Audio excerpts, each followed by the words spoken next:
Do you have a limited liability company in Poland? Has your accounting team prepared the financial statement? That's only the first step. The key question is, do you know what comes next?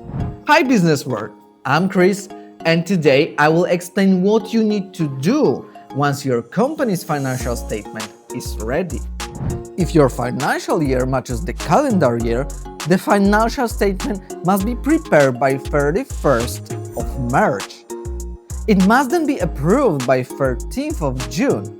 After approval, the management board has 15 days to submit the documents to National Court Register, usually by the 15th of July. So preparing the financial statement doesn't close the process.